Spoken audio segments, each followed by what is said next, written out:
Alerte info du 2 avril, le président iranien a sorti un communiqué qui est destiné à la population américaine, mais particulièrement également à nous. Donc je vais vous lire son communiqué, je vous l'ai traduit en français. Il est un petit peu long, mais c'est toujours très intéressant aujourd'hui de comprendre ce qui se passe. Allez, c'est parti, je vous le lis et vous me direz ce que vous en pensez en commentaire. Au peuple des États-Unis d'Amérique et à tous ceux qui, au milieu d'un flot de distorsions et de récits fabriqués, continuent de chercher la vérité et aspirent à une vie meilleure.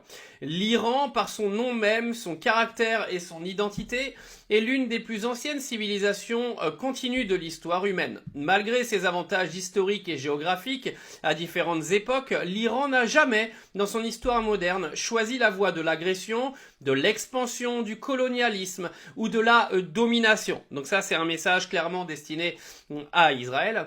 Même après avoir subi occupation, invasion et pression prolongée de la part des puissances mondiales et malgré une supériorité militaire sur nombre de ses voisins, l'Iran n'a jamais déclenché de guerre. En revanche, il a résolument et courageusement repoussé ceux qui l'ont attaqué. Donc clairement, ce qui est en train de se passer en ce moment avec les États-Unis. Le peuple iranien ne nourrit aucune hostilité envers les autres nations, y compris les peuples d'Amérique, d'Europe ou des pays voisins. Même face à des interventions étrangères répétées et à des pressions constantes tout au long de son histoire, les Iraniens ont toujours fait une distinction claire entre les gouvernements et les peuples qu'ils dirigent. Il s'agit d'un principe profondément enraciné dans la culture et la conscience collective iranienne et non d'une position politique temporaire. Pour cette raison, présenter l'Iran comme une menace ne correspond ni à la réalité historique, ni aux faits observables actuels. Une telle perception est le produit de logiques politiques et économiques des puissants, de besoin de fabriquer un ennemi pour justifier des pressions, maintenir une domination militaire, soutenir l'industrie de l'armement et contrôler des marchés stratégiques. Dans un tel environnement, si une menace n'existe pas, elle est inventée. Jusque-là, alors ça c'est un texte, c'est pas fini, qui est destiné à la population américaine. Je le trouve très clair et très réel au final. C'est facile d'inventer aujourd'hui des excuses pour aller créer des guerres. Dans ce même cadre, les États-Unis ont concentré le plus grand nombre de leurs forces, bases et capacités militaires autour de l'Iran, un pays qui, au moins depuis la fondation des États-Unis, n'a jamais initié de guerre. Les récentes agressions américaines lancées depuis ces bases montrent à quel point une telle présence militaire peut être menaçante. Réalité. Et c'est clairement pour ça que l'Iran a bombardé toutes les bases militaires américaines une fois que les Américains les ont bombardées fin février. Naturellement, aucun pays confronté à de telles conditions ne renoncerait à renforcer ses capacités de défense. Ce que l'Iran a fait et continue de faire constitue une réponse mesurée, fondée sur la légitime défense et en aucun cas une initiation à la guerre ou à l'agression. Donc là, le message il est assez clair. On vient nous expliquer que l'Iran est en train de fabriquer du nucléaire pour anéantir Israël ou pour anéantir ses voisins. Lui, le président iranien, il vient expliquer que l'Iran, jusqu'à l'heure d'aujourd'hui, n'a jamais provoqué aucune guerre et que l'armement qu'il construit est clairement en cas de défense, donc en cas de légitime défense. Les relations entre l'Iran et les États-Unis n'étaient pas à l'origine hostiles et les premiers échanges entre les peuples iraniens et américains n'étaient pas marqués par l'hostilité jusqu'au coup d'État de 1953, une intervention militaire américaine illégale. Ce tournant visait à empêcher la nationalisation des ressources iraniennes. Ce coup d'État a perturbé le processus démocratique de l'Iran, réinstallé une dictature et semé une profonde méfiance envers les politiques américaines. Cette méfiance s'est encore renforcée avec le soutien des États-Unis au régime du Shah, leur appui à Saddam Hussein durant la guerre imposée des années 80, l'imposition des sanctions les plus longues et les plus complètes de l'histoire moderne et finalement des agressions militaires non provoquées à 2 reprises en pleine période de négociation.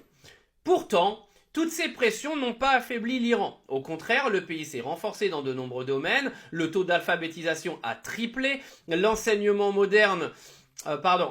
supérieur s'est considérablement développé, des avancées significatives ont été réalisées dans les technologies modernes, les services de santé se sont améliorés et les infrastructures se sont développées à une échelle sans précédent.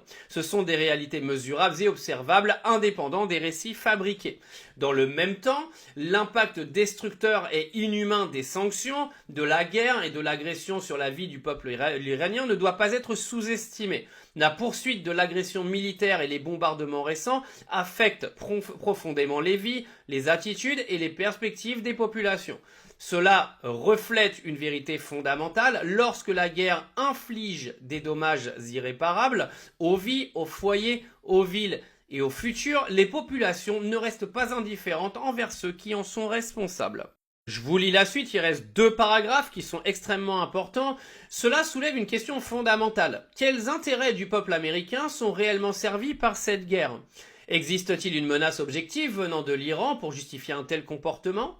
Le massacre d'enfants innocents, la destruction d'installations pharmaceutiques dédiées au traitement du cancer, ou les déclarations visant à ramener un pays à l'âge de pierre servent-ils un quelconque objectif autre que de détériorer davantage la position des États-Unis dans le monde? C'est vrai que les déclarations de Donald Trump sont tellement ridicules qu'on ne sait pas à quoi ça sert vraiment. L'Iran a poursuivi les négociations, conclu un accord et respecté ses engagements. La décision de se retirer de cet accord, d'escalader la confrontation et de lancer 2 actes d'agression en pleine négociation sont des choix destructeurs faits par le gouvernement américain, des choix au service des illusions d'un agresseur étranger. Attaquer les infrastructures vitales de l'Iran, notamment les installations énergétiques et industrielles, cible directement le peuple iranien. Au-delà du fait que de tels actes peuvent constituer des crimes de guerre, ils ont des conséquences qui dépassent largement les frontières iraniennes. Ils génèrent de l'instabilité, augmentent les coûts humains et économiques et entretiennent des cycles de tension durables. Ce n'est pas une démonstration de force, mais un signe de confusion stratégique et d'incapacité à atteindre une solution durable. N'est-il pas également possible que l'Amérique soit entrée dans cette agression comme un proxy d'Israël, influencé et manipulé par ce régime? C'est la question qu'on se pose tous, je pense qu'on a tous la réponse. N'est-il pas vrai qu'en fabriquant une menace iranienne, Israël cherche à détourner l'attention mondiale de ses propres actions envers les Palestiniens et envers le Liban en ce moment?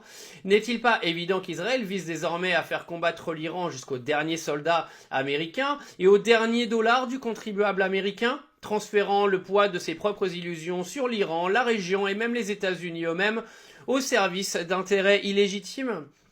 America First est-elle réellement une priorité du gouvernement américain aujourd'hui?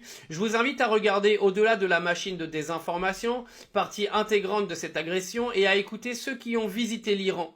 Observez les nombreux émigrés iraniens accomplis, formés en Iran, qui enseignent et mènent des recherches dans les universités les plus prestigieuses du monde ou contribuent aux entreprises technologiques les plus avancées en Occident. Ces réalités correspondent-elles aux distorsions qui vous sont présentées sur l'Iran et son peuple? Aujourd'hui, le monde est à la croisée des chemins. Poursuivre sur la voie de la confrontation est plus coûteux et plus vain que jamais. Le choix entre confrontation et engagement est réel et déterminant. Son issue façonnera l'avenir pour les générations à venir. Au cours de ces millénaires d'histoire, l'Iran a survécu à de nombreux agresseurs. Tous ceux qu'il reste d'eux, ce sont des noms ternis dans les livres d'histoire, tandis que l'Iran perdure, résilient, digne et fier. Donc voilà le message donc du président iranien qui cherche clairement à expliquer aux Américains que l'Iran n'a pas cherché cette guerre. L'Iran construit aujourd'hui sa défense, on le voit avec cette agression américaine, mais également que aujourd'hui les États-Unis ne marchent pas que pour les Américains, mais clairement pour Israël.